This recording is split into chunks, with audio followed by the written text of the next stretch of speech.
љубов, грижа, среќа, тага, болка, сила, визија, мајка. Започнува Мама Визија.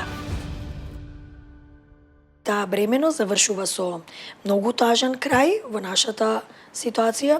Со Мија, тоа што Мија јас ја губам на самиот пред пораѓај, да кажам, и само слушам дека бебето е мртво веќе.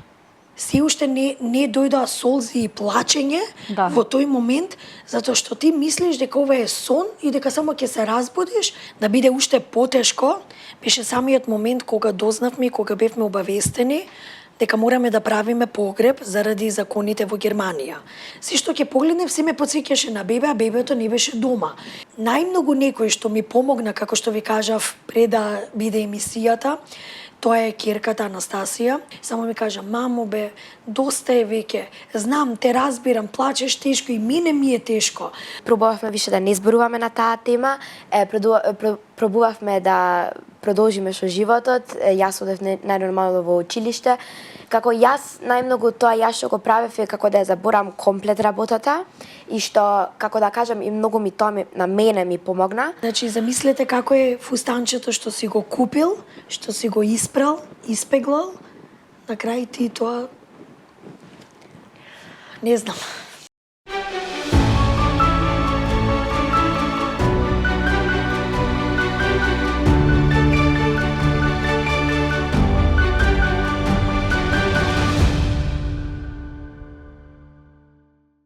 Добар ден, почитувани, ви благодарам што следите Мама Визија. Започнуваме со уште една нова епизода од втората сезона на емисијата Мама Визија и навистина многу се радувам што приказните од Мама Визија ги прошируваат своите димензии и тоа надвор од нашите граници.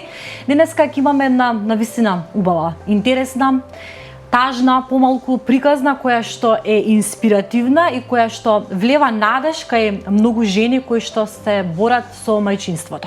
Денеска ќе зборуваме за мајчинството, раскажано од едно семејство кое што живее во Германија веќе известно време. Тоа се македонци кои што живеат во Германија и многу се радувам што поканата за да бидат гости доаѓа токму од нив и чест и задоволство ми е што ќе имате можност и прилика да ги запознаете моите прекрасни гостинки, едната позната, едната помалку позната за јавноста, Аура Анастасова. Добре дојдовте во Мама Визија, тоа е мајката.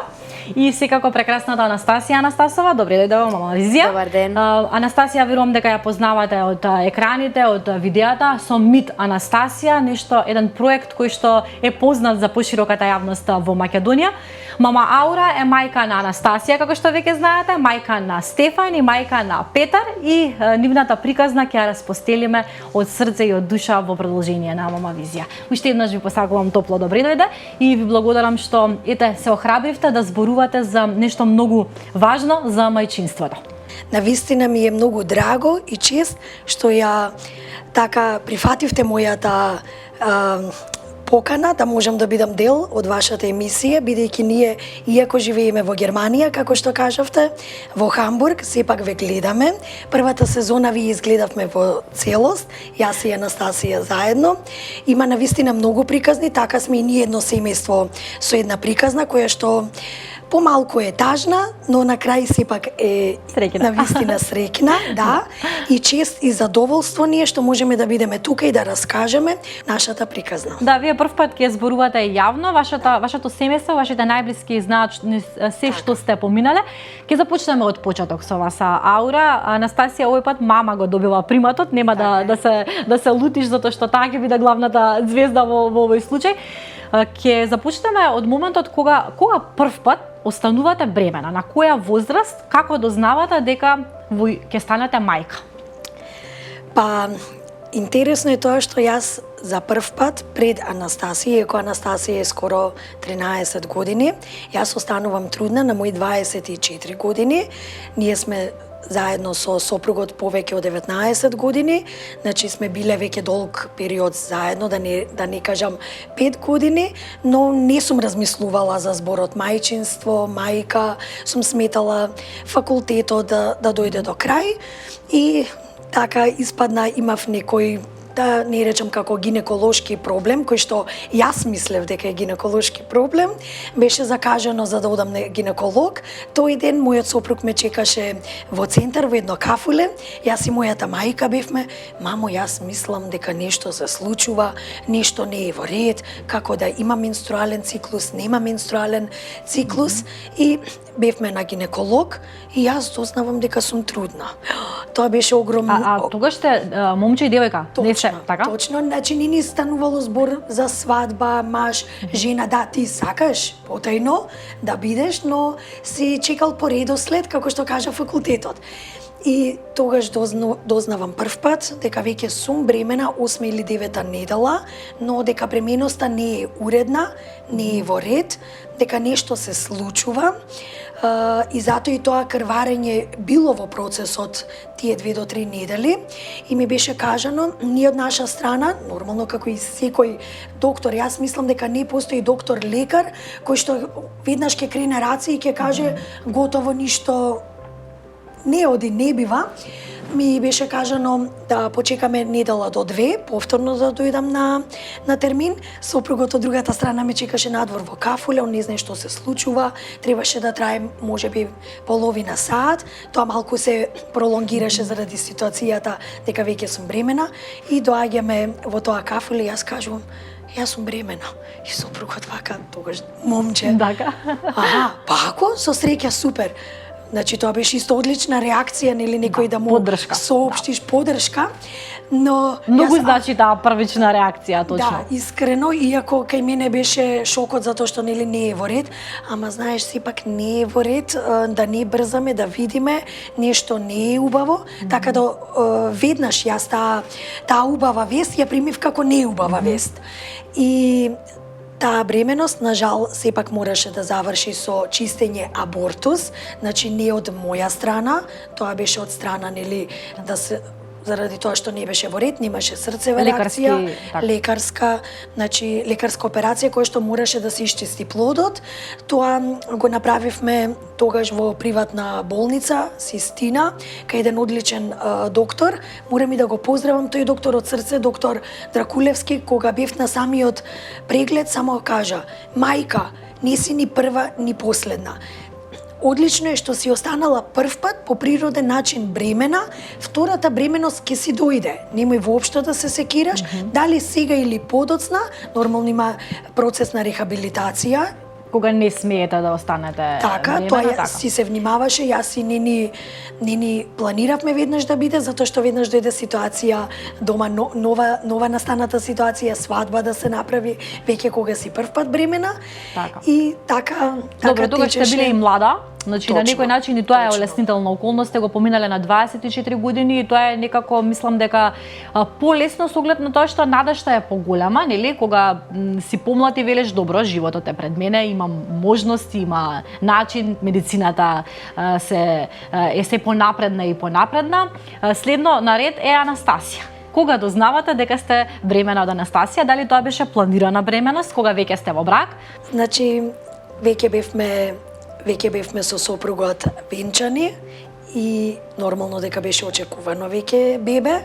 Иако не можам да кажам дека нешто многу сме ја чекале Анастасија како бебе, беше убаво спонтано, во 2012 во ноември. Ова се случува после колку години од овој немил Во настан? 2010 година, значи ми е на 24 години, ми е абортусот, каде што нели го губам првото бебе, и во 2012 година, после 2 години, ја добивам Анастасија со нормална бременост, која што одеше тековно, одлично. Најголемото нешто што го добив кај мене како голема промена беше килажата. Јас со некои 60 килограми, бев со 94.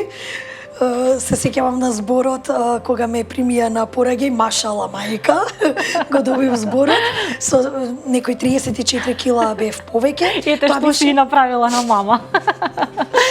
Тоа велиме сладки маки. Знаете, има секакви маки, ама тие се баш сладки маки. И навистина не ми е криво што тоа така се случи, иако секогаш постои нели да можеш повторно да се вратиш на стариот начин на живот. Многу труд треба за тоа. Посебно јас секогаш велам, една жена кога станува и кога се реализира како мајка, посебен труд треба, освен генетиката кога е во прашање, има некои жени само стомак имаат магично некако потоа се повторно слаби, не знам како успеваат во тоа.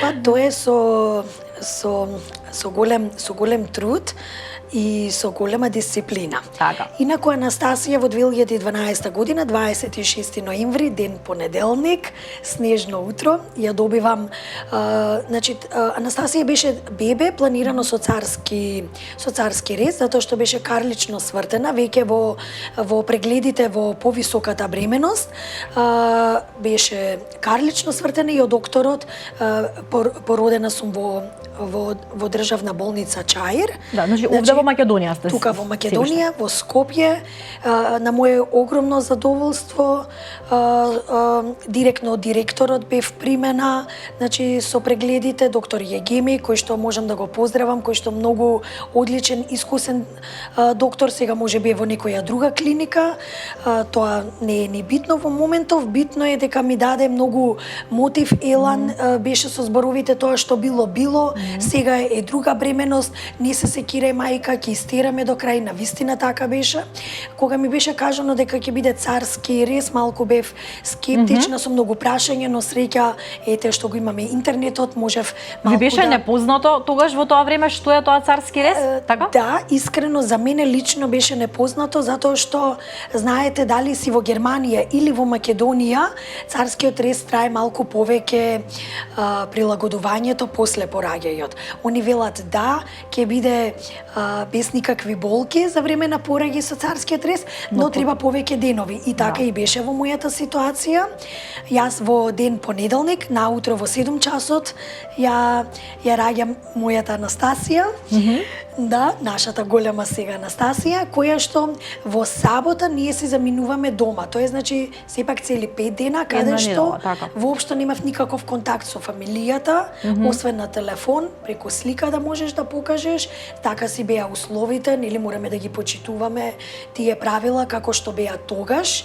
Така. Бидејќи другите дечиња ми се родени во Германија, не ги знам во моментот како се дали сега се промениле нештата во меѓувреме, така. Инаку цели 5 дена ние бевме сами со мојата Анастасија. Јас после 24 сати ја имав официјално видено и допрена Анастасија, затоа што со таа бременост на крајот јас добивам висок притисок кој што останува до ден денес. Така, тоа е наследно нешто што ви останува после таа бременост. Какво бебе беше Анастасија? Како изгледаше животот од како се смее, сега е интересно неверојатно вака да го слуша се во ова. Да. Какво бебе беше? Дали колку ви се промени од тогаш животот? Дали драстично или некако бевте од оние жени кои што некако се подготвени да бидат мајки уште од рана возраст? Тогаш имате 26 години, пак сте нели млада, релативно млада. Па, јас на карактер сум многу силна, например, особа, можам се да пребродам, но потајно во мене имам некоја паника и што ме како да кажам, што ме владее, што е посилно од мене, можеби тоа секоја мајка го има и верувам дека секоја мајка го има тоа. Искрено, до ден денес се смееме со сопругот, на се реагирав. Дали е ова во ред? Леле сега врнет, веднаш да се вратиме дома. Леле е ладно, дали е добро облечена. Инаку ние сме семејство, јас, сопругот и Анастасија, растевме во заедница, како што нели и претежно порано и било во Македонија, не дека... И се уште има така. И се уште има, можеби тогаш малку повеќе да имало процентуално. Ние живеевме со свекор и свекрва, во близина ни се останатиот дел од фамилијата. Сите на куп тука.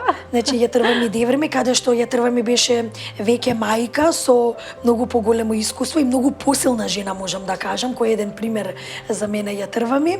И се она гледаше, вака треба, така треба, не се секирај, имав од нејзисто многу голема поддршка, покрај нели нормално свекор ми, свекрва ми, сестра ми беше тој период исто така дома кај нас и така Анастасија беше едно дете чувано бебе до дете да кажам од сите нас и не смееше ништо да ја фали. Значи она ќе каже ние сите врз неизе. Кога треба да се бања сите мораме да сме одоколу, па дали температурата е во ред и знам се сеќавам, ние бевме во стан со парно. Не, таа не е доволно температура. Јас прочитав на интернет мора да биде 27 степени топло. Сопругот, добро, што треба да направам? Мораме да купиме грејалка. Тоа е. Се смееме до ден денес, каде што веќе второто и третото дете е се другчија, но тоа е нормално дека првиот пат кога стануваш мајка, секогаш мислиш дека нешто грешиш и дека не е доволно. Пред да заминете во Германија се случува втора бременост. Анастасија има 4 години, така? Кога се случува втората бременост, и уште живеете овде во Македонија. Што беше причината да заминете од Македонија? Причината да заминеме од Македонија не беше некој финансиски, например, аспект. Многу мисла дека е финансиски. Сега кога живееш во Германија, некои мислат може и нешто друго. Едноставно, ние бевме како личности, јас и мојот сопруг Дејан, да сакаме нешто повеќе да створиме. Јас веќе бев завршена со мојот факултет, паралелно каде што и работев. Малку беше тешко точно по струка да можам да се вработам, бев во угостителство. Што имате завршено? Јас имам факултет одбрана, безбедност и мир. Работевте во рамките на факултетот? Не можев да се вработам, немав едноставно шанса, имав се направено што може да се вработам, за да се вработам во рамките на факултетот, но ете така не ми се насмеа среќата, вела можеби и да ја најдев таа работа во рамките на факултетот, ќе останев во Македонија, секогаш има нели многу прашања. Сопругот му има роднина, прв браточет кој што е точно во Хамбург и он секогаш кога доаѓаше во Скопје, кога не посетуваше, првата реченица: брат, Дејан, морам да те носам во Хамбург. Морам, јас сум сам, мораш да ме сватиш, ти Аура ве сакам, ете од срце, да дојдете, мислам дека ќе се пронајдете и мене ќе ми биде полесно. И сопругот секогаш велеше, нема проблем. Ако ми најдеш работа, веднаш ќе дојдам. Ама работа не е проблем, проблем се некои други критериуми, ете како пример стан да се најде. И така тој беше иницијаторот, Кристијан, кој што ни помогна. И вие сега на тогаш кога се случува ова сте бремена? Јас во меѓувреме останувам бремена, сопругот си го прави планот потајно со Кристијан и јас веќе навлегувам во мојата бременост, 3, 4, 5 месец и во 6 месец, односно во 5-тиот месец, се случува каде што се поклопуваат тие неколку работи, каде што мора да бидат спремни за да можеш да заминеш. Јас велам, стварно тие што се снашле без ништо да успеат во странство, мислам дека тоа е многу голем чекор, кај нас се случува ние да го имаме тој пристап, тој пат да ни биде полесен и сопругот така еден ден јас веќе влегувам во 5 месец со втората бременост, која што е уредна таа бременост, исто е повторно женско, дури имавме име, тоа е Мија. И сопругот вели, Аура веќе се поклопи, мене Кристијан ме чека, сега е шансата јас да можам да заминам. И јас му реков, како одлучиш така, тоа е тоа. Можеби го размислувавте ли просто што ќе ве прекинам како една бремена жена, нели жена во 6 месец од бременоста, размислувавте ли сега што ми треба ова да се преселувам, нели самото тоа патување за бремена жена секогаш го се става под знак прашалник, а не преселба, буквално да знаеш дека одеднаш живееш на друго тло, непозната земја, го размислувавте тоа дека можеби ќе ви биде некој предизвик плюс? Ние имавме план А и план Б, како и секогаш. Првиот план беше Аура, бидејќи тука си стабилна работа, придонеси, што е многу битно, трудничко, беше првиот план да останам во Македонија заедно со Анастасија и да се породам во Македонија. Тоа беше првиот план. Но затоа што во меѓувреме се поклопија работите кај сопругот и можев јас веднаш по брза постапка, исто да заминеме за Германија, за Хамбург. Беше најбитниот чекор, јас на гинеколог, да имам документ дека е се во ред, дека можам да заминам. Таму сепак Германија здравството исто така нели си тече најнормално регуларно. И претпоставувам се чувствувате одлично и си велите добро се чувствувам, И се зошто чувствував да не одлично, спремна на Анастасија, кога и кажавме нормално кај Анастасија беше се уште збунета затоа што беше само 4 години. Мала, да. Го реков на сопругот, оди ти прво, види нели 3 до 4 недели, месец дена, како е ситуација, дали на вистина тој стан тоа ќе го добиеш, таа работа, тоа се, и ако е патот на вистина решен, и јас можам да дојдам ете како бремена, јас ќе дојдам. Сопругот прво замина, он беше тоа е 2017 година станува збор. Значи затоа и Анастасија е веќе поголема и мислам дека беше и таман одлична и разлика за да добијам јас второ дете или сестричка или братче за Анастасија, за нас керкичка, веќе се знаевме со втората бременост. Сопругот замина, беше се средено и затоа јас едноставно да не речам во 2 куфера се спакувавме и И дојдовме. психички бевте подготвена, добро е, во рете ќе се породам таму. Не ви представуваше тоа некоја, да речеме, дилема, размислување? Па искрено не ми беше дилема, само ми беше најбитно дека сопругот е тука и Анастасија. Так, да. И тоа ми беше многу како потпора, нормално тука и фамилијата, таткото мој и свекорот и свекрвата, да не се секирам дека ќе дојдат во секое време. Мајка ми немаше тогаш услови да може веднаш да дојде да ми помогне и затоа и така и беше договорено јас да заминам и веднаш првата прилика некој ќе дојде од нив да може да седи тој период со нас, како и пораѓајот да може да го поминеме заедно со некого, плюс уште една особа да не бидеме сами. И затоа искрено се решив без никаков проблем. Да, затоа што е навистина сериозен чекор, значи навистина Но- едно патување, повторно ќе кажам, еден одмор одење за една Да. бремена жена, дополнително да се преселиш, трудна, за кратко породување, непознат терен, не е лесно и не е едноставно. Да, сакате да кажете? Да, не беше тешко за мене со одлуката, но кога ќе дојдете таму, после 2 до 3 недели сваќате што сте направиле. Тоа и се случи кај мене, но некако во ред, ќе терам, дојдов, тоа е тоа, сега ќе терам, ако не е успешно, како и сите што го рекоа, вратите нас ни се отворени како и до ден денес Да. во Македонија, во Скопје, значи секогаш постои можноста и шансата. Апсолутно. Да се вратите, не Така. повеќе од јасно. Што се случува понатаму? Што се случува, Аура, со оваа бременост? На жалост, не се случува убаво. Целата таа ситуација и таа бременост завршува со многу тажен крај во нашата ситуација.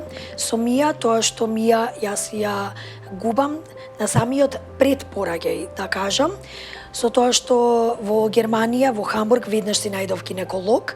Јас веќе бев 28-29 недела, кога ние се селиме и кога јас веќе го наоѓам новиот гинеколог. Сите наоди што беа донесени од Македонија, од Скопје, беа одлични, дури беа поклопени во целост со наодите во Германија. Тоа значи дека дали јас сум направила брисеви, пап, се што треба, сите тие, значи, редовни контроли, се беа браво, одлично, што носите се, тоа се, што требаше да се преведе, беше преведено нормално на германски јазик.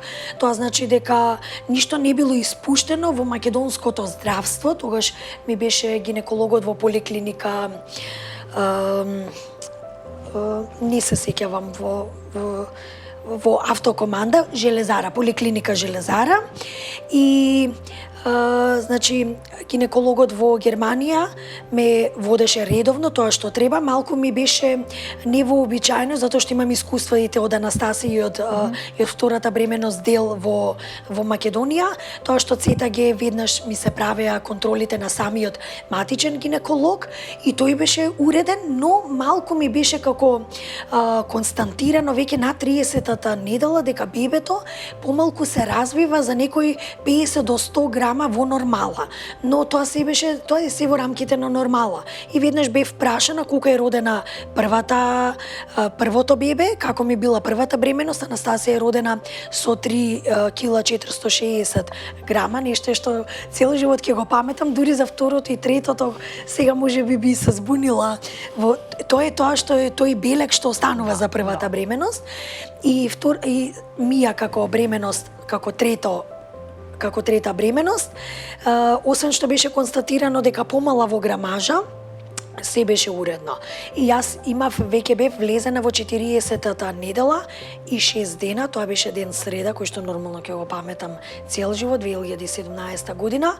Имав ЦТГ направено, имавме ехо направено, кој што не беше планирано, но сепак докторката да ме види и ми кажа: "Ауре, вас ви е бременоста малку помала, 2 кила 700 прилика грамажа, како сте вие родена?"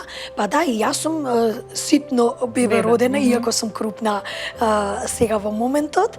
Па да, тој е генетика, немаме никаков проблем, но вака се изгледа нормално. Јас ќе ви дадам упат, кој што сепак би ве замолила, еве нека не биде веднаш четврток, петок или сабота, заминете во државната болница во самата наша населба. Тоа многу ми се допадна што беше на некои 3 до 4 километри, блиску.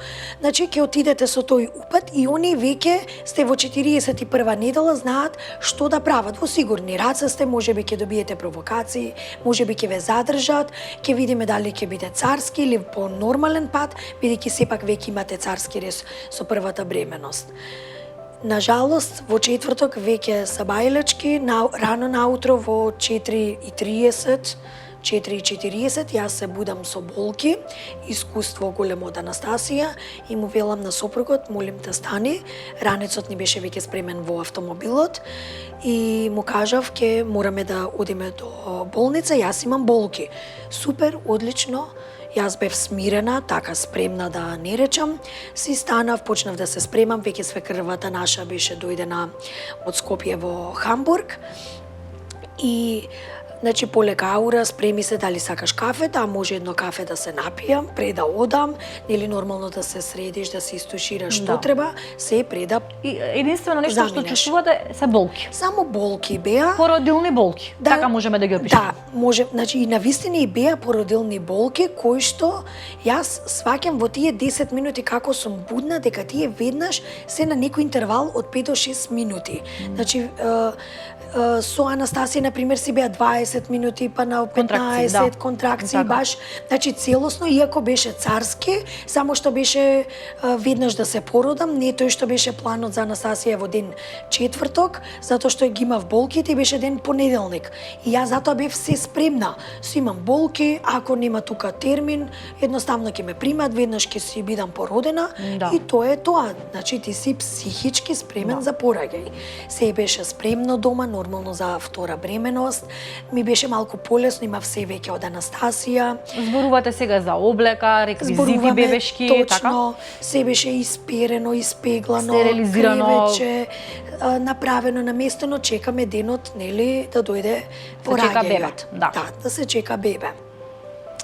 И ние веднаш заминавме во болница, они се на англиски јазик, нормално се уште беше тука само неколку 3 месеци, зборувавме на англиски јазик, дека имаме упат, дека јас доаѓам веќе со болки, дека треба да се пораѓам. Бев примена веднаш од бабица, Хебам, од страната на болницата, веднаш бев легната и веднаш на цета ги ставена, но ние тука не можевме ништо да сватиме дали нешто станува збор. Веднаш ни објасни бабицата дека мора да викне и докторка, да бидам прегледани од докторка. Ние цело време си мислиме дека тоа е се во ред, така си рутината, протокол, точно. Дојде и докторката и дојде со уште една друга апаратура, каде што ме прегледи на ехо и повторно на ЦТГ. И јас веднаш како да помислив дека нешто станува збор, а во меѓувреме цело време ги имам тие породилни болки. Дали е се во ред? Да, полека ќе мораме само да одиме и до другата просторија повторно да ве прегледаме и ќе зборуваме. Добро, и тоа се и на англиски јазик. Веднаш бевме однесени во таа друга просторија, која што исто така нели со апаратура.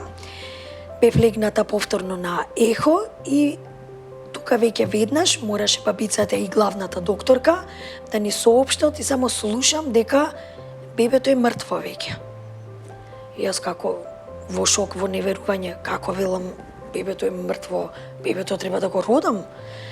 Нажалост, се случува и тоа, ве разбираме, дали сте сами? Да, сами сме, јас и сопругот. Мислам, свекрвата да беше тука, но ти си сам. Да. И викам, ама да не се зезате нешто, да не се шалите, знаете што, ќе мора да ве однесеме во друга просторија, да ве легнеме, ама јас имам болки, јас бебето ќе го родам. Да, ама бебето ќе го родите, но бебето е веќе починато и нема срцева реакција. Тука беше веќе веднаш шок, неверување, значи се уште не дојдоа солзи и плачење во тој момент, затоа што ти мислиш дека ова е сон и дека само ќе се разбудиш и е кошмар едноставно. Едноставно не сте подготвени за таква информација. Пред да преминеме што се случува потоа, би сакала и Анастасија да ја вклучиме овде, бидејќи ти си детенце, тогаш имаш 4-5 години веќе. Да, така нешто. 5 години од прилика, колку што можев да пресметам математички со оглед на тоа што досега го раскажавте. Како го паметиш ти овој ден? Беше тажно, јас цело време мислев се сестричка ќе си дојде, јас се радував дека цело време мислев ќе имам некој што можам да се дружам со него и многу бев некако среќна и тогаш кога го дознав некако не се сеќавам нешто многу добро, бев само знам многу тажна и тогаш кога беше и погребот јас плачев на тој ден многу и кога ја посетивме Мија после тоа исто многу беше плачење и после тоа 2-3 недели само плачев и сега уште кога да кажам мислам на тој момент сепак сум тажна дека не знам како би бил тогаш светот да имав сестричка и така не знам. Тажен момент беше. Да, навистина тажен ден, тажен трак во вашето семејство, во вашите животи. Аура, што се случува потоа? Значи, вие заминувате од болница со празни раце, колку и да е тешко и болно, тоа се случува. Значи, заминувате дома. Како вие го доживеавте тој момент кога се вративте дома и кога го испроцесиравте моментот на некој начин? Знаете што, во целата ситуација, ја што велам, да биде уште потешко, беше самиот момент кога дознавме и кога бевме обавестени дека мораме да правиме погреб заради законите во Германија. И мислам дека тоа беше на целата таа тажна приказна, уште потешко нешто, кое што ќе бидеш врзан за цел живот, да направиш уште и погреб, да мораш и тоа сетото да го проживееш и да се сеќаваш и едноставно цел живот знаеш дека мораш да одиш таму да го посетиш твоето бебе. Јас како што знам, во Македонија не е тоа така и од една страна не знаеш што да кажеш, што е подобро. И дома кога дојдовме, значи тоа е огромен процес и огромна приказна која што мораш сам да ја преживееш и мораш сам да ја поминеш. Таму има доста имав помош психолошка така? Која што може да ми помогне. Си велам како ја сега ќе одам на англиски, тоа да го зборувам. Тоа сакав да прашам. Тоа се да го раскажувам, па како мене сега некоја друга жена ќе ми објасни како можеби не ни поминала ништо. И навистина е така, има доста значи што не го поминале тоа или што не биле ни мајки, сега мене ќе ми кажува. Тоа беше едноставно што не го посакувам на никого. Јас тогаш ете така на социјалните мрежи имав објавено дека нели требаше Мија да дојде, Мија не дојде и нормално сите тогаш ме побараа што тоа малку тоа ми помогна, сите што ми се јавија па кој да раскаже, имав и јас ситуација, некако секогаш слушав некако твојата, затоа што тоа е ретка ситуација, што се случува, ја има, застапена е, не само во Македонија, во целиот свет, ја има и во Германија. Дури дознав веднаш, после некое време дека ја имало и во истата болница дека се случило. Тоа е болна тема која што можеш самиот да ја поминеш. Значи надвор кога ќе излезевме да шетаме, мораш да излезеш, мораш да продолжиш. Имаш ќерка која што чека да оди на игралиште, треба да ја однесеш во градинка. Јас не работев тогаш бев тој период, после тоа мораше да замине свекрвата, па дојде татко ми, така малку да биде период со мене. Може би да речем дека цел месец беше навистина само со плачење, сопругот работеше. Најмногу некој што ми помогна, како што ви кажав, пред да биде емисијата, тоа е ќерката Анастасија, која што во тој момент и неизе може би и дало нешто сила, да може да застане и да ми каже, зашто и тоа е исто болна. Што ви кажа Анастасија? Само застана до мене, јас бев на креветот на спалната, се што ќе погледнев се ме потсеќаше на бебе, а бебето не беше дома. Само ми кажа: мамо бе, доста е веќе, знам, те разбирам, плачеш тешко и мене ми е тешко, ама искрено па немој веќе да плачеш, мора да продолжиме, еве јас сум тука за тебе. Само се искрено ви кажам, толку бе во солзи, не знам, тоа беше некоја посебна енергија што се случи, само се завртев и кажав: во право си, Анастасија, мора да продолжиме понатака. А кажете ми, како го паметите тој процес на породување? Тој процес беше малку различен од Анастасија. Многу ми помогна самата клиника, да кажам, државна болница, Бетеста, која што ми помогна, значи, да биде на природен начин. Тоа малку беше поболниот исто момент, каде што раѓаш бебе на природен начин, нешто ново. Сопругот беше цело време до нас, до мене, се извинувам. Анастасија си беше дома во таа ситуација, нели, со свекрвата кога беше тој пораѓај тој ден. Сопругот беше до мене, болницата, докторите сите не замолија, иако е болен процес, си има начин, значи како да се изведе, да не се види тоа бебе. Бев прашана дали сакам да видам или нормално, нели, тоа се да биде прекриено. Мене ми беше навистина тешко, не можев тоа да го гледам.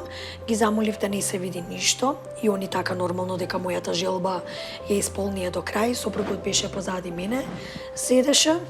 Околу 13 и 15 часот се случи пораѓајот и тој ден Тоа е природен пораѓај. Тоа сакав да го нагласиме. Не се работи за царски рез. Не се работи за царски. Не се работи за анестезија, не се Нема работи. никаква анестезија. Можеби имав, како што се сеќавам, венски, да добијам, нели, тие што се за болки, за смалување, затоа што во мојата ситуација се знаеше веќе дека бебето е мртво. Можев да добијам ибупрофен, како што се тие за болки што се дава. Јас ги добивав тие, но сепак болките си беа, си стоеа, значи, пораѓај па како треба да правиш, што треба да соработуваш со нив, за да, нели, да излезе тоа бебе. Па и нормално беше процесот на плацентата, после пораѓајот што беше уште поболен. Јас се тоа го преживеав, ама бебето не го видов и не го добив. Бев прашана дали сакам да го видам бебето, бевме прашани од целиот тим. Јас не бев спремна, не можев. Го праша и сопругот во тој момент ме праша што да правам, Аура. Сега јас само му реков: одлуката е твоја, јас не можам тебе да ти делувам и да ти кажам да ти види ја Мија или немој да ја видиш Мија. Тоа беше збогување. И сопругот, јас одлучив: Аура, јас ќе ја видам Мија, да не ми остане нормално, нели, сликата зошто не ја видов. Секој различно си ги носи тие работи.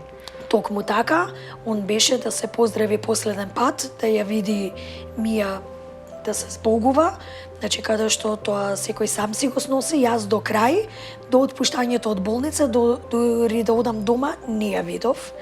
После тоа имавме средбите тие 2 до 3 недели со погребалното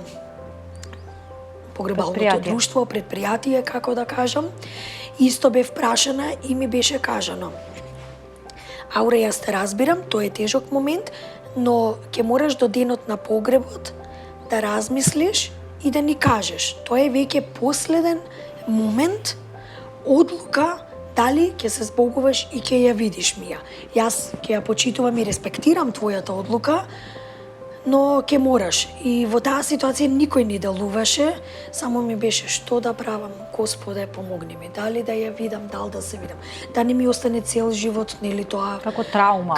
Мислам, дополнително на целиот тој ден, целиот тој момент што ви се случил. Значи, замислете како е фустанчето што си го купил, што си го испрал, испеглал, на крај ти тоа не знам. Да, навистина можам да замислам како би било, поточно и не можам да замислам и навистина многу силна жена сте во моите очи во овој момент.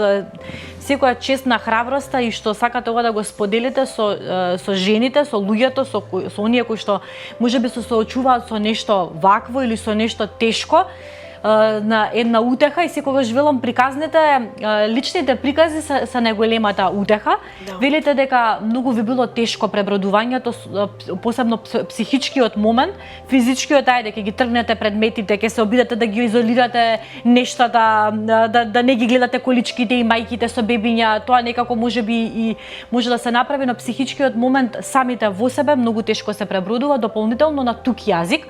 Ви помагаа ли од тука луѓе? Имаше ли од тука од Македонија? Дали можеби психолошка поддршка од Македонија? Нешто такво се случуваше или не? Искрено психолошка потреба, помош не побарав никаква, извинете, затоа што сметав дека тоа е процес кој што мораш сам да го преживееш, да го поминеш. Нормално дека имав огромна поддршка од фамилијата, која што до ден денес имам целосна секојдневна комуникација. Нормално дека тука се пријателите, сите од страна. Ете како што кажав, така тогаш ми беше тешко и тоа го изразив на социјалните мрежи, кои што понатака сметав дека можеби не треба тоа да го правам така толку јавно, бидејќи секогаш има и нови мајки кои што се соочуваат со прва бременост, а и втора бременост да биде, да не слушаат толку јавно за мојата ситуација, да не се осетат, па веднаш да следуваат леле што ако и мене ми се случи тоа, но повеќе можев да зборувам со мајки кои што веќе знам дека родиле второ, трето дете, иако навистина ќе ви кажам, ние сме една нација, Балканот, кој што кога и добро и лошо зборуваме јавно за тоа отворено, можам да кажам, и доста, например, ми помогнаат и разговори да зборуваме. После тоа јас најдов работа која што не ја барав таа работа, мете така заради таа ситуација мојата пријателка ја кажала на низината како шефица да кажам, и веднаш бев веднаш се вработив и веднаш сватив дека од другата страна ме гледаат со други очи заради тоа што сум го поминала, бидејќи како со сожалување, тоа ви пречеше? Тоа сакате да кажете? Малку од една страна и ми пречеше затоа што веднаш те гледаат со други очи. Кога ќе кажеш што ти се случило, затоа што нели како што кажавме, тоа е малку не е ретка, ама сепак не е секојдневна ситуација. И затоа и престанав толку веќе отворено да зборувам на секаде, затоа што не сакам, знаете, мораш сам да го поминеш. Не сакате така да ве доживуваат и тоа да биде, нели, сепак вие сте мајка на 3 прекрасни деца, тоа е вашата одлика, јас така ќе кажам, една храбра жена, мајка на 3 деца, една жена која што е многу силна со тоа што сака да го сподели ова, и ова не го споделуваме за да некого направиме да се почувствува тажно, туку една емпатичност на тој начин, емпатија од вас и една приказна која што навистина ја прави секоја една жена посилна, воопшто мајчинството ги прави жените посилни. Анастасија, сакам повторно тебе да те прашам, во целиот овој процес, каква поддршка беше? Еве, мама вели дека ти си била таа која што и помогнала да излезе и како феникс да се издигне од целата таа траума која што ја доживеала. Ти си била многу малечка, но сепак многу паметна уште како детенца мало. Го паметиш ли периодот што правеше ти за да ја развеселиш мама? Па не памтам за малце ништо, пробував да кажам, да направам све што можам, пробував да играм со неизе, некои игри, да ја насмеам. Не се сеќавам многу, ама тоа е тоа јас што можам да кажам што пробав да го направам во тој момент. А низ годините потоа, не во тој момент, еве зборувам потоа, што се случуваше? Значи, откако помина се, кога се закрепнуваше таа болка, на кој начин се обидувавте да го пребродите заеднички како семејство? пробувавме више да не зборуваме на таа тема, пробувавме да продолжиме со животот, јас одев најнормално во училиште, како јас најмногу тоа јас што го правев е како да ја заборам комплет работата и што, како да кажам, и многу ми тоа на мене ми помогна. Колку помалку се зборува, Да. не можеме да го заборавиме, но колку помалку зборуваме, толку помалку си нанесуваме Баш болка така, на себе си. Да. Како го прифати животот во Германија, со оглед на тоа што си била мала и си немала многу избор да те прашаат дали сакаш или не сакаш, но како ти е во Германија и бидејќи сега еве веќе доаѓаш во Македонија често, можеш ли да направиш споредба каде ти се допаѓа повеќе животот? Значи, тоа не можам да го кажам, каде повеќе ми се допаѓа. Еве во Германија имам другари, другарки, луѓе што се дружам со нив, ама тука во Македонија ми е фамилијата и некако ми фали малце, значи да кажеме многу ми фали, дека сепак не можам да кажам како ми бил животот ако би живеела се тука во Македонија. Би сакала и некогаш да се вратам, ама тоа ќе видам како што ќе правам. Тогаш кога бев мала, ние кога отидовме натака, јас знам дека бев многу тажна. Во градинка ни малце не знаев да зборувам ни германски, ни англиски. Пробав некако некако пробав да зборувам со рацете и да објаснувам. Стипулации? Да, така, дека јас не знаев јазик, ама сепак имав другари и другарки во градинка што се дружев со нив, и ако не зборував нешто многу со нив, сепак ми беше убаво и малце дури уште се сеќавам на мојата стара градинка, ама не нешто многу, дека јас и во Германија бев само многу кратко во градинка и после тоа одма отидов во предшколска и тогаш и се преселивме, дека по први живеевме на едно место, таму некаде близина во да кажеме во центарот, и после тоа да кажем малце подалеку од центарот. И сега таму уште живееме и сега за сега ми е навистина убаво дека си имам другари и таму ми е целиот живот. Ти не си знаела да зборуваш, но со твојата енергија и таа мила звезда која што имаш, верувам дека и децата и возрастните ги освојуваш. За оние кои што можеби не слушнале за тебе, јас сакам да ги поканам да ги погледнат твоите профили. Мите Анастасија, со Анастасија рековме, така? Точно, да. Во превод на германски, значи со Анастасија. Анастасија, ти правиш преубави видео содржини на социјалните мрежи, почнувајќи од YouTube каналот, сега те има и на TikTok, и на Instagram, и на Facebook, на сите социјални медиуми. Правиш интересни содржини представувајќи ја Македонија.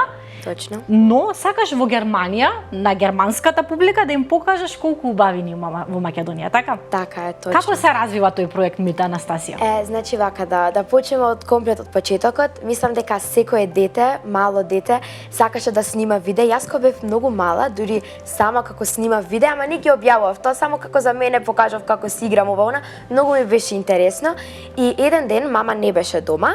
Јас и татко ми бевме сами дома и јас му реков ајде да снимиме некое видео, таму како плетев алки, дека тоа го учевме у школа тоа време и како тоа го снимивме видео и тоа како ми беше прво видео на мојот акаунт. Значи тоа све како почна од шала и све како да кажам Веќе е хоби, ама и ти е обврска на некој начин. Едно така. убаво задоволство, но и нели си имаш таргет неделно, како објавуваш неделно или имаш? Значи поправо јас снимам во Македонија секогаш видео и мојата, како да кажам, тоа јас што сакам да направам со моите видеа, да ја представам Македонија. Еве јас кој им кажав на моите другари и другарки дека сум од Македонија, најмногу луѓе не ја ни знаеа Македонија и сите мислеа дека сум јас од Германија, дека сум и таму родена, дека можам да кажам дека перфектно зборувам германски и немам ни некој акцент да кажам и заради тоа многу добро зборувам германски и некако сите не ја знае државава и ако е мала, сепак имаме толку многу култура, традиција, историја, тоа е навистина прекрасно и имаме најстарото езеро во Охрид, го имаме многу стар град Кратово и пробувам да ја представам на мој начин, значи подобро се каже на детски начин, дека ние имаме и другари што се од Хрватска, од Србија и тие сите луѓе што не биле во Македонија, пробувам како да им кажам дојдете во Македонија, видете колку убавини има и сега све повеќе мои другарки доаѓаат и во Германија, во Македонија. Да, и дури сакам следна година да земам една другарка дури со мене, да им покажам како е ова тука све, дека они кога ги гледаат моите видеа се навистина толку воодушевани и дури не можат да веруваат дека го има во Македонија, Да, тоа, точно, дека тука баш негде така. го има таму во некоја Да. си Македонија. Да. Така.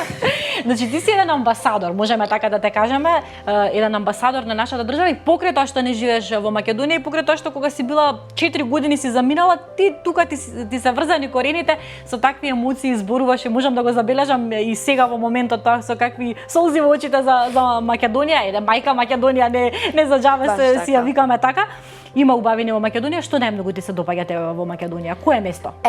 Значи, нема баш едно место, подобро се каже све и јас пробам све повеќе и да посетам, дека јас нели кога бев мала, ние сме биле на многу места во Македонија, сме шетале, но јас за малце ништо не се сеќам и заради тоа пробам тоа све како сега уште Да еднаш го да го обновиш. да го доживеам и пробам и за тоа све да снимам видеа, значи за градови, со познати луѓе и баш ми е некако интересно и пробам све повеќе и можеби еден ден ќе најдам дури едно место што најмногу ми се допаѓа, ама сега за сега го нема тоа место. Се уште го нема тоа. Да. Едно сите се подеднакво убави. Си снимала и со познати личности и со политичари. Ти имаме видено на многу видеа. Лесно пристапуваат, го прифаќаат тоа лесно снимањето со тебе. Како реагираат тие кога ете некој таму човек, детенце, бара да снима со нив? Не си ти новинар, нема политика во твоето. Целта ти е да ја представиш Македонија. Како тоа политичарите го прифаќаат? Епа, да кажам, кога снимав со Стево Пендаровски, навистина многу добро тоа го прифатија, како јас да можам да кажам не го знам тоа баш, дека јас не им пишувам на луѓето, туку тоа све мама и тато го договорува. Добро, ти си уште малолетна. Да, заради тоа јас тоа не можам баш да дадам одговор на тоа.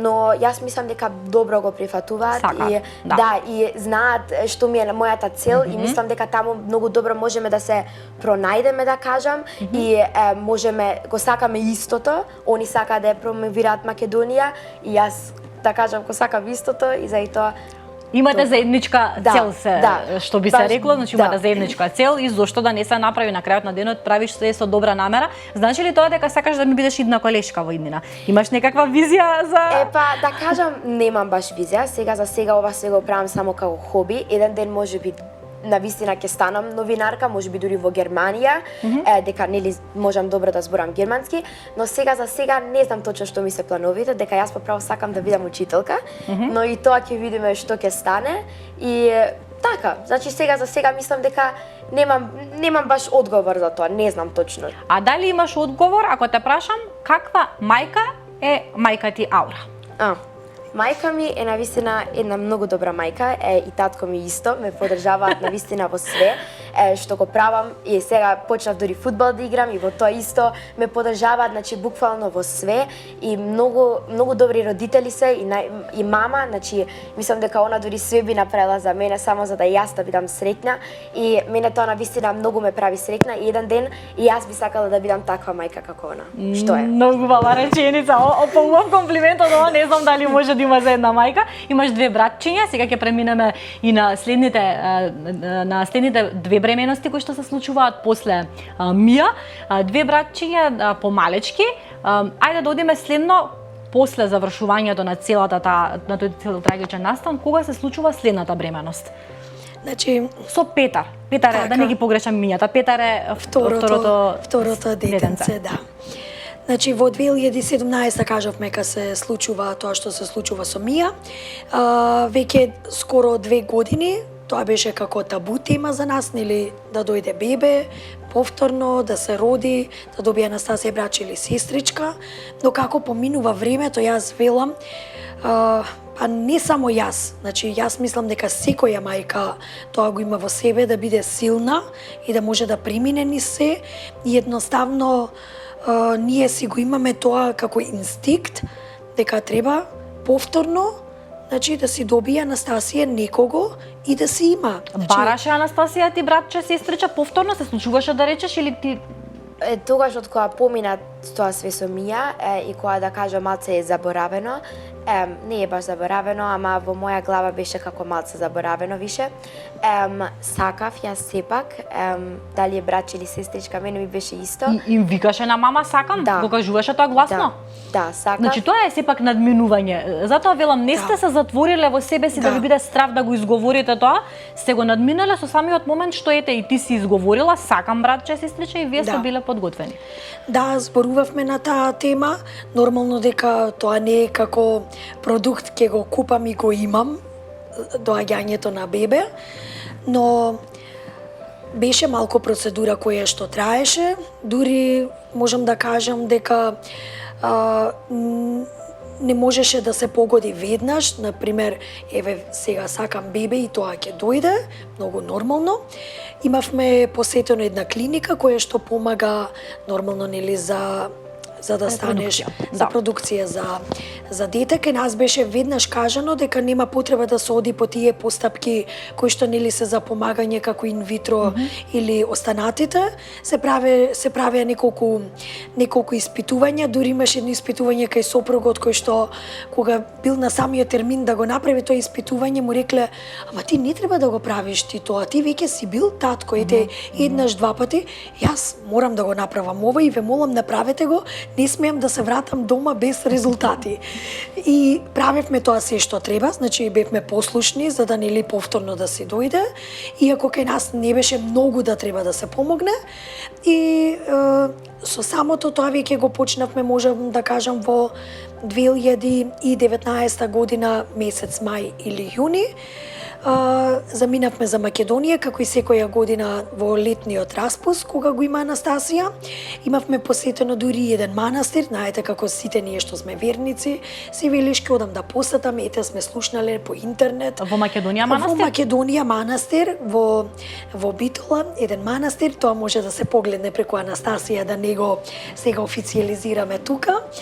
И па така, не може да го кажеме манастирот. Да, значи тој е во село Барешани, манастирот Свети Меркурий, кој што сакавме едноставно преку духовното, можам да кажам, верување, да достигнеме до тоа што го сакаме. И знам дека кога ни испрати дедо Драги, во кола само рече: "Мајка, да не се секираш, ти ќе бидеш повторно мајка. Не второ и трето ќе добиеш." И јас како со неверување: "Ах, јас не можам втор пат да станам мајка, а не трет пат." Добро, нека биде така.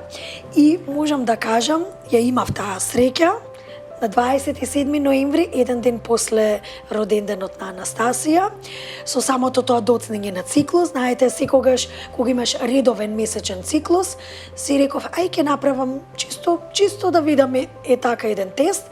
И отидов во аптека, знам дека реков ќе го купам најскапиот тест, само веднаш да покаже ако може одма да. Овде сте во Македонија кога? Не. Веќе се враќаме. Да. Токму така, од Македонија посетата на манастирот ние се враќаме во Хамбург.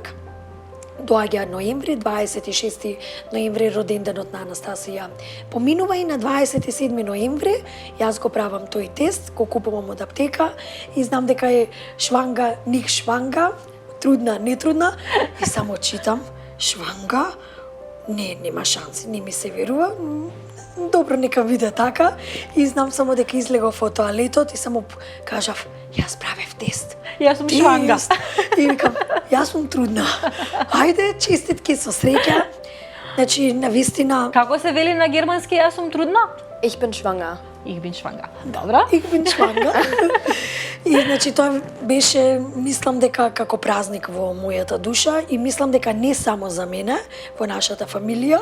И дури од што толку бев среќна, веднаш се јавив, знаете тоа, понашки кажано на фамилијата, иако не беше ни контрола направено ни ништо, само ми беше битно дека тестот е позитивен. 99% се тие точни. Тие и се точни како што испадне во нашата ситуација. Значи јас останав трудна по втор пат, се раѓа Петар во 2022 А кажете ми, година. пред да преминеме на тоа, имавте страв? Чувствувавте страв Не. до последниот момент или не? Не. Затоа што гинекологот кога го закажавме, кога ја кажа веста утре дента, тоа беше 27 ноември четврток, во петок кога се јавив за да се закаже контрола и кога веќе отидов на првата контрола, јас веќе дури мислам дека и на самата контрола веднаш ја слушнав срцевата реакција на бебето, бидејќи меѓу 6 и 7 недела веќе се слуша тоа очукување на срцето, само докторката ми кажа: Фрау Анастазов, господја Анастазов, бидејќи така не кажуваат во Германија, не ословуваат, се ќе заборавиме и ќе ставиме на страна. Значи, секоја бременост е приказна за себе. И навистина, така испадна во мојата ситуација, нормално си имаше во самата бременост доста контроли, испитувања, се што вонредни и редовни што мораше да се прават, заради тоа што беше со Мија, јас бев послушна како пациент, нормално за да испадне се во ред. И јас, како што велам, секој е лошо, доаѓа за добро, така и испадна кај нас. Дури и на крај да можеме да добиеме и трето детенце. Анастасија да има уште еден бруда, уште едно братче, кое што Стефан, третото детенце, беше дури и непланирано. Изненадување. Да, ќе кажеме само што малку сакам за втората бременост да позборуме, тоа беше уредна бременост, се течеше како што треба, со царски рез се породивте со Петар. Така, каде што уште еднаш поминувате ни царски рез. Да, каде што со Петар, заради ситуацијата што беше помината со Мија, не се чекаше до крај, значи да се дојде до 40-та недела, дури се чекаше само јас да влезам во 9-тиот месец, за да не се води целата понатака бебето да се води како предвреме родено. Се чекаше да дојдам до некоја 36-та недела и веднаш првиот момент кога јас влегов во 36-та недела, закажан си беше царскиот рез. Исто така беше Петар како бебе поситно роден со 2 кила 770 грама. Истата беше ситуација каде што параметрите околу тромбоцитите, кои што на крају се установи со Мија, ми беа пониски за разлика како на нормална бременост, но се испадна добро и се како што треба. Сакавте 3 деца, сте посакувале 3 деца, сте го имале тоа како замисла во младоста, во Па да, од секогаш сакав многодетна фамилија, бидејќи јас имам само една сестра и немав можност да добијам брат или сестра, иако сега сум пресреќна што имам и доволно и само сестра ми Дона, но едноставно со татко ми кога ќе седнете да зборувате, па Ауре, нели ти рече дека ќе одиш до 5 деца, па чека имаш време уште 2, не, мислам дека е доволно 3. Не викајте 2 пати, не знам тоа чуда се случуваат, имало такви ситуации. А кажете ми, тоа е на која возраст? Второто дете го добивате на 36 години. 36 годишна возраст. Не, се извинувам, на 36 години го добивам Стефан како трета бременост, на 33 години го добивам Петар. Второто дете, така. Да. Сега, значи Анастасија, ти кога дознаваш дека мама е трудна, како се чувствуваш? Значи со Петар. Со Петар. Почнуваме, да. Одиме хронолошки. Да. Јас бев многу среќна. Јас сакав уште едно братче или сестра, дека тогаш уште не знаевме дали е брат или сестра. Јас многу се израдов и од 2 чекав и тогаш имав дури едно многу баво фустанче. На таа слика уште точно се сеќавам. Ние сите, значи тато, мама, Петар и јас бевме сите уплаво облечени.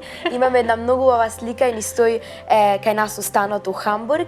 Јас многу бев среќна и секој си играв и го носев и го успивав и многу бев среќна. Дали како дада ти го даде името за Петар? Не. Не? Не. Како дојде да се вика Петар?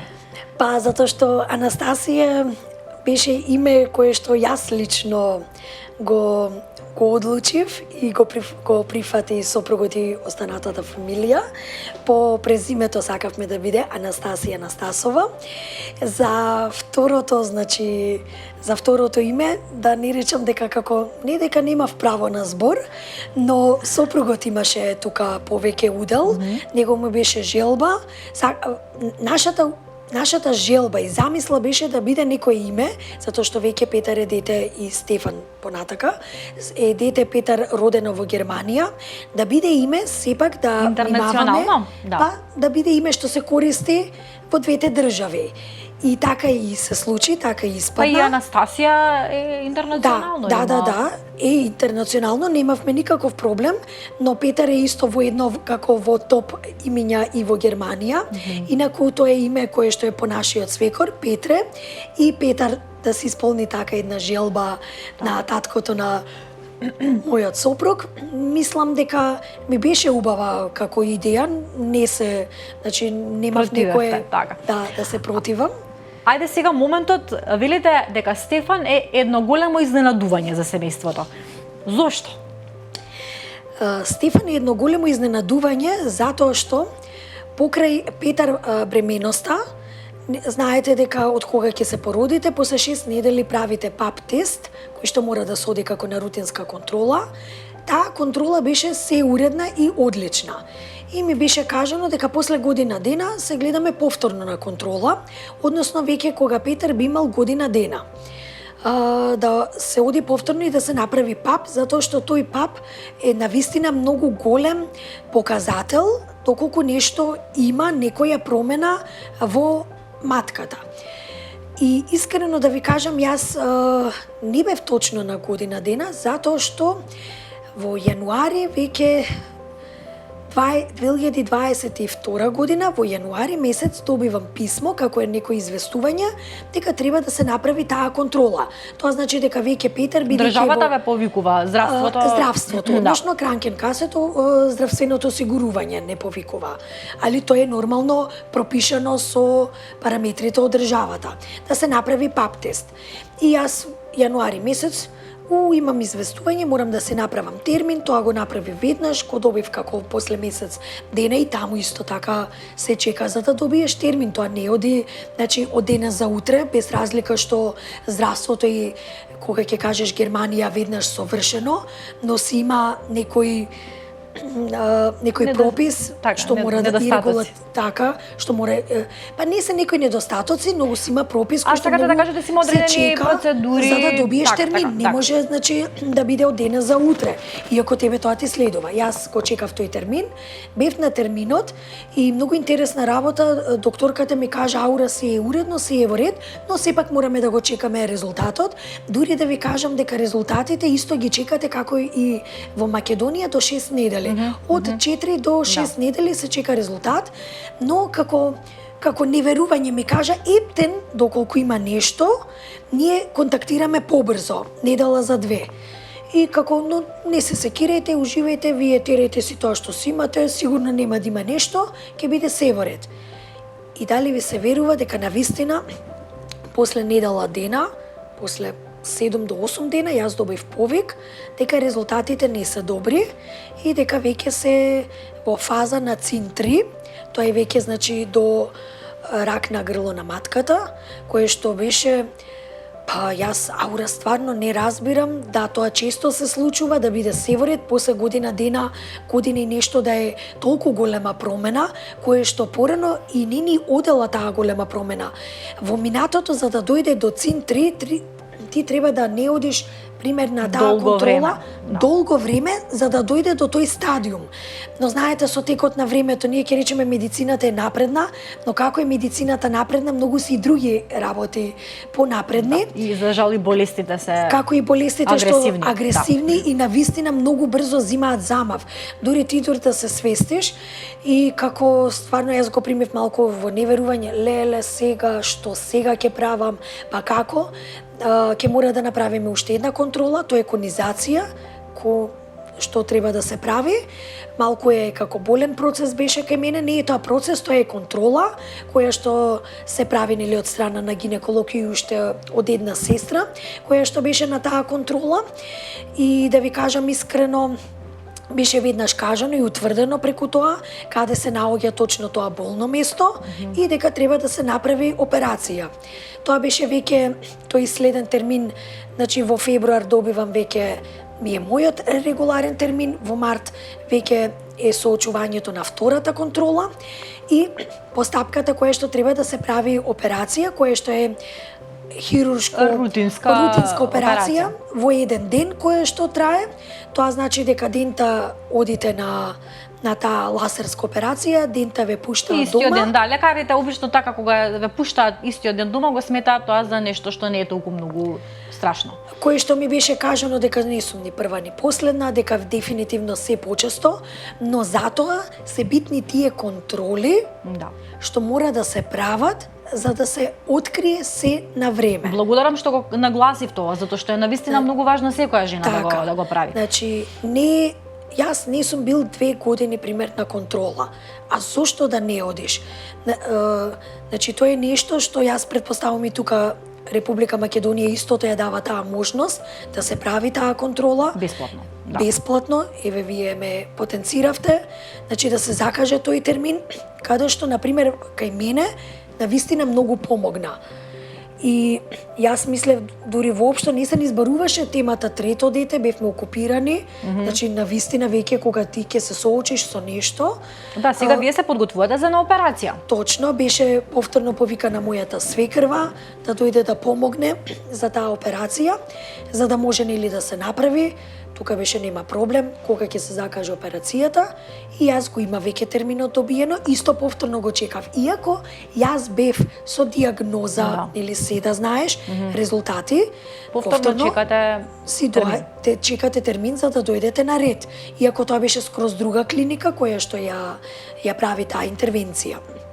Терминот беше почетокот на јуни месец, ден понеделник само се сеќавам и знам дека затоа што веќе влагаше новиот месец, тоа се нели папирологија која што секаде мора да се внимава, ми беше кажано ве молам фрау Анастазов во петок да дојдете да го земете новиот упат за да можете во понеделник да одите на операцијата. И јас веќе во четврток сваќам дека мене месечниот циклус ми доцни. Си велам, можеби е стрес, операција, треба да дојде нели 300 прашања, па како, па што, па дал, затоа што сепак беше договорено дека ќе биде со целосна анестезија, иако е нели денска хируршка дневна операција зафат. И си велам, можеби е најдобро сепак да се купам еден тест, кој што и тој многу помогна.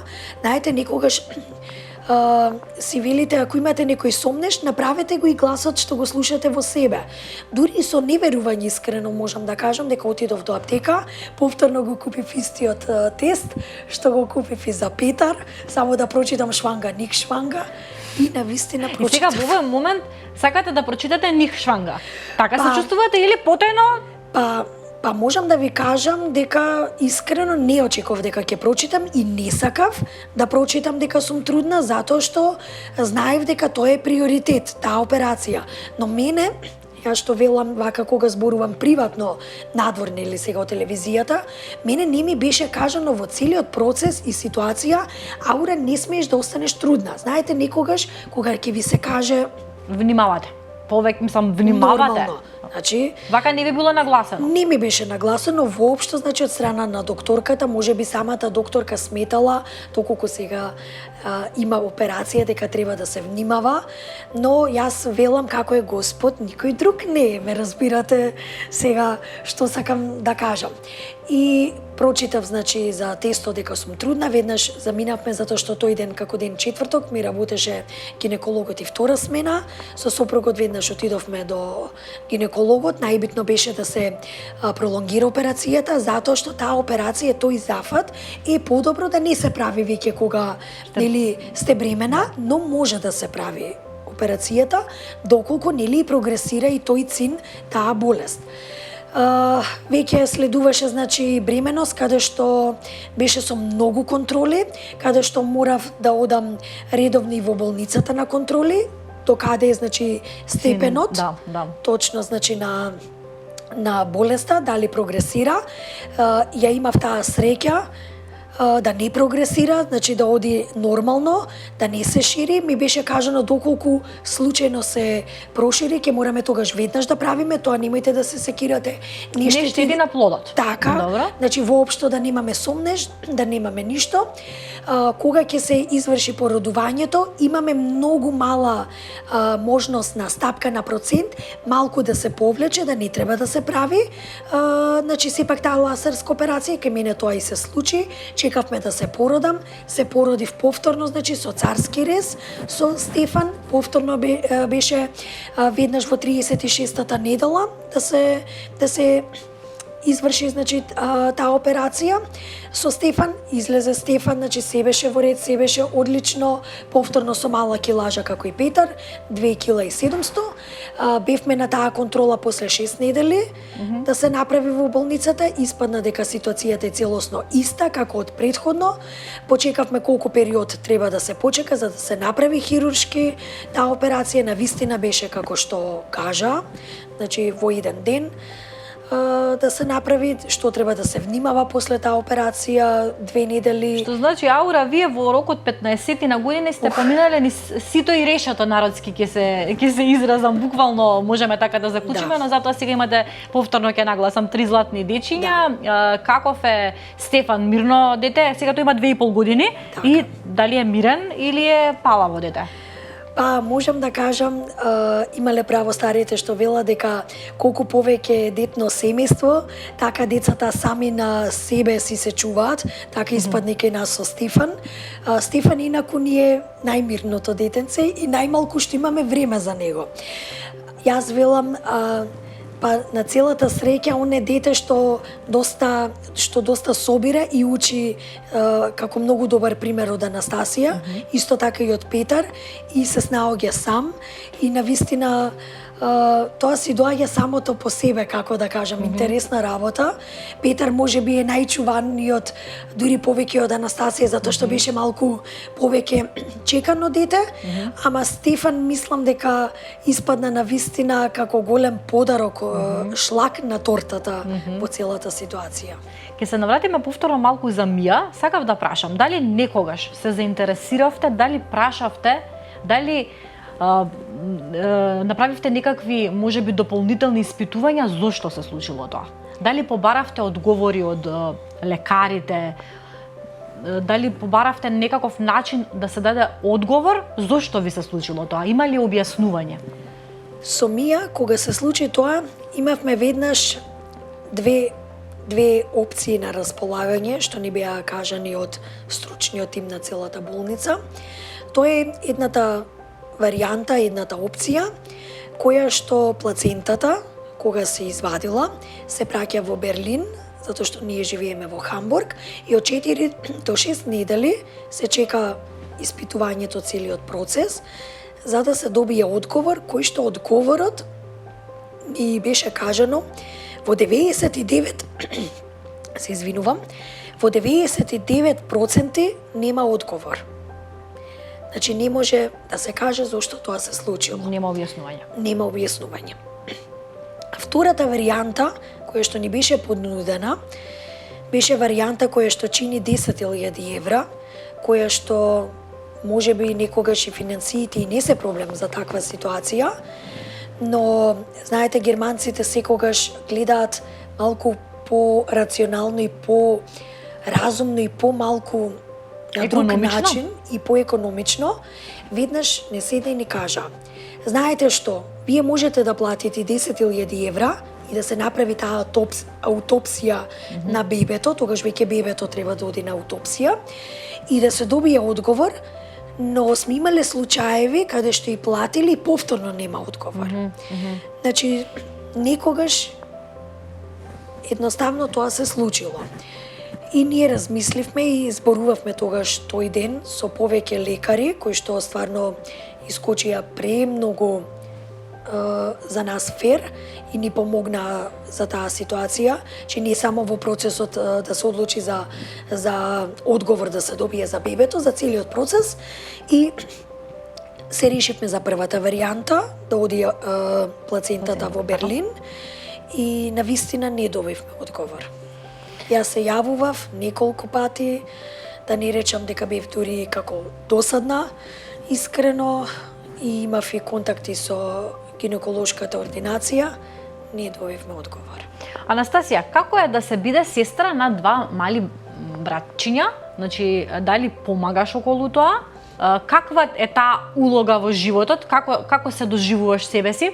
Значи, јас секогаш помагам кога можам да помогнам. Еве, мајка ми сега неделя ние кога ќе се вратиме повторно во Германија, она и татко ми ќе работат, тоа значи дека јас двете деца дома ќе си ги чувам. Јас секогаш си играм со нив и не е обврска, туку како фантвото. Можеме да кажеме едноставно како сестра дека навистина многу задоволство и одговорност измешани во едно. Помагаш да. И готвиш и се правиш дома, значи се снаоѓаш и во тој дел? Да, или јас еве најчесто доаѓам прва дома и тогаш исто секогаш си правам нешто за јадење, значи и во тој дел исто се снаоѓам. Дали тие те слушаат тебе како сестра? Па да, ме слушаат понекогаш, ама и знаат да не ме слушаат. Ама добро, и јас не сум слушала секогаш, значи. Да, па на крајот на денот на детето тоа му е и работата и понекогаш да не слуша. Животот со три деца како би го пишале, како лесен или како тежок? Па можам да кажам лесно не е лесно во секој случај, можеби затоа што ние сме навистина сами во Германија, како што каже Анастасија, навистина мора секој да си има своји обврски, да си ги врши сам, еве како што нагласи кога ќе дојде прво од школа, мора сама да си направи сами за јадење, сама на себе. Значи зборуваме за Анастасија, додека со Петар и Стефан тоа не можеме да го направиме, затоа што Петар има 5 години, Стефан има 2,5 години, тоа значи дека јас веќе кога ќе завршам со моите обврски школа и пракса што го правам, си доаѓам веќе дома со Петар и Стефан. Некогаш кога имам некој термин, можеби ќе треба да оставам едното дете да го чува Анастасија. Тука значи секогаш се договараме дали ќе треба Петар, дали ќе треба Стефан. Значи Анастасија е на пример таа што во ситуацијата е баба и дедо пример во Македонија. Генерално гледано ви се допаѓа животот во Германија или можеби некаде таму длабоко во вас размислувате да се вратите во Македонија? Па можеби би се вратила. Само тоа ќе одговорам во Македонија. Па според мен не може да се направи затоа што е скроз различен темпо на живот. Инаку дека сакаме да се вратиме нормално. Убаво вие кога ќе дојдете тука, убаво се чувствувате. На самиот крај една порака, една мама визија, секогаш на крајот ако сте ги гледале нашите гости, кажуваат една порака, една визија за вашите деца, дали имате можеби некаква замисла, дали можеби си правите некаква визија како сакате да им се развива животот на Анастасија, на Петар и на Стефан. Јас можам да кажам дека ние како родители, без разлика мајка или татко, најважно е да ги изведеме на прав пат децата. Тоа значи со голема соработка. Не е само тоа што јас како родител замислувам дека тоа е правилно. Многу пати значи седнуваме и зборуваме без разлика која и да е одлука. Некогаш и Анастасија има нејзини замисли, затоа мислам со взаемна соработка може се да се постигне. Тоа само можам да кажам. Да, убаво кажано, мислам дека Анастасија се согласуваш со мама. На тебе Анастасија на самиот крај ќе те замолам, може ли на германски да им се обратиш на гледачите во Германија да гледаат Мама Визија, па ќе се обидеме некако да преведеме со ваша помош, може ли? Може, како би рекле на германски јазик, гледајте Мама Визија. Кук Мама Визија. Благодарам многу. Прекрасно друштво бевте. Поминавме низ брда, низ долини, низ цвеќиња, низ планини со вашата приказна, но од срце ви благодарам што си ја отворивте душата, за прв пат зборувате јавно. Ви благодарам за целата храброст која што ја носите во себе. Благодарам што бевте дел од Мама Визија. Посакувам добро здравје да имате и секако се гледаме и во друга прилика. Вратите на Слободен печат се отворени за вас. Фала многу за све. Почитувани, верувам дека поминавте убаво во нашето друштво, погледнавте уште една епизода на Мама Визија. Ви благодарам што не следите, ви благодарам за целата поддршка. Вратите за Мама Визија, на Мама Визија се отворени за сите мајки кои што имаат да ја раскажат нивната приказна. Ви благодарам на довербата.